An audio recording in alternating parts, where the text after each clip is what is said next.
what I like to do is just using an aim constraint. So we're going to look at here today, aim constraint.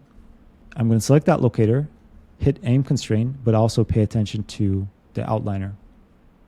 Aim, it's going to give me two locators. One is top, one is side. So I'm going to grab top. Top is already selected. Let's drag it out in front of his face. And then if I hit right on the keyboard, it will select the side. And you can move this to the side like that. Okay. So two locators. I have to click an empty space after I do this. So click an empty space. Now check this out. I'm going to animate my aim constraint so it will affect the rotation of that character.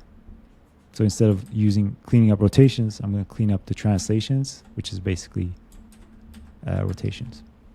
And this one, if I move this around, it will give me this kind of motion, which is pretty cool.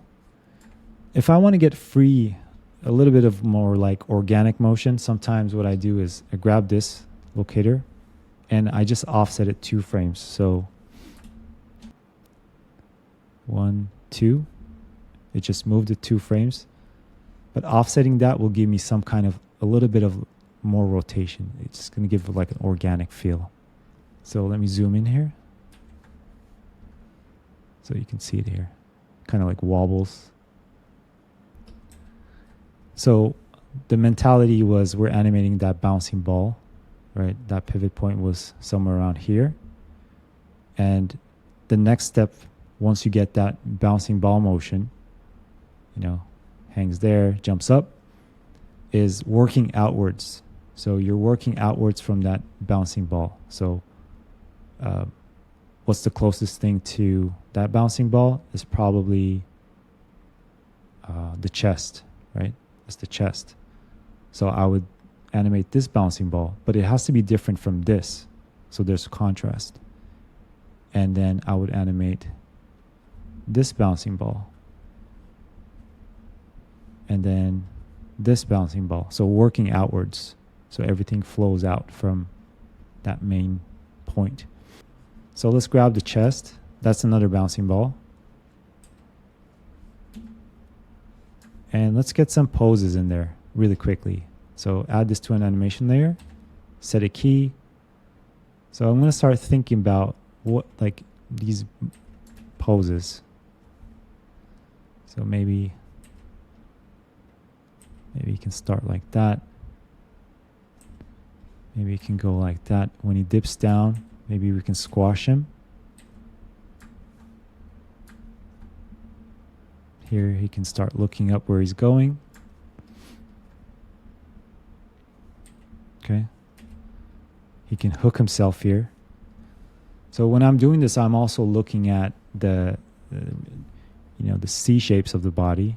So I'm looking for the C shape, the reverse C, S, and the reverse S. This is just like a basic formula that I like to use when I'm animating the spine.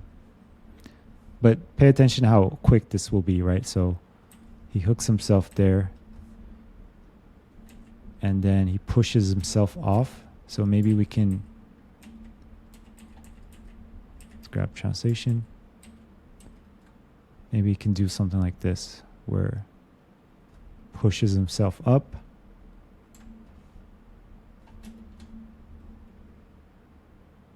I can always zero it out if I want to go back to the original pose.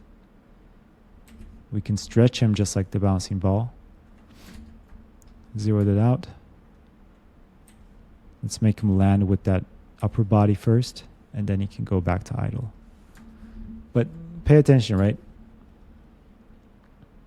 How quick was that? Because I got that main bouncing ball working. It's coming alive, right? And if I want to exaggerate this a little bit more, I can merge that layer.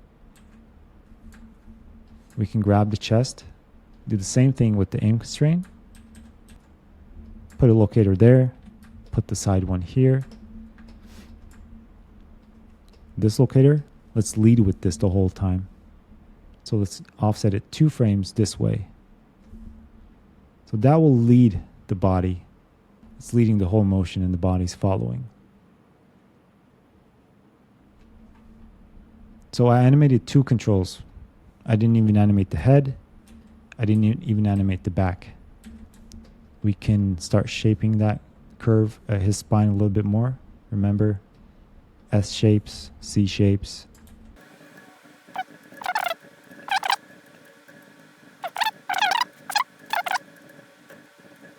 See that?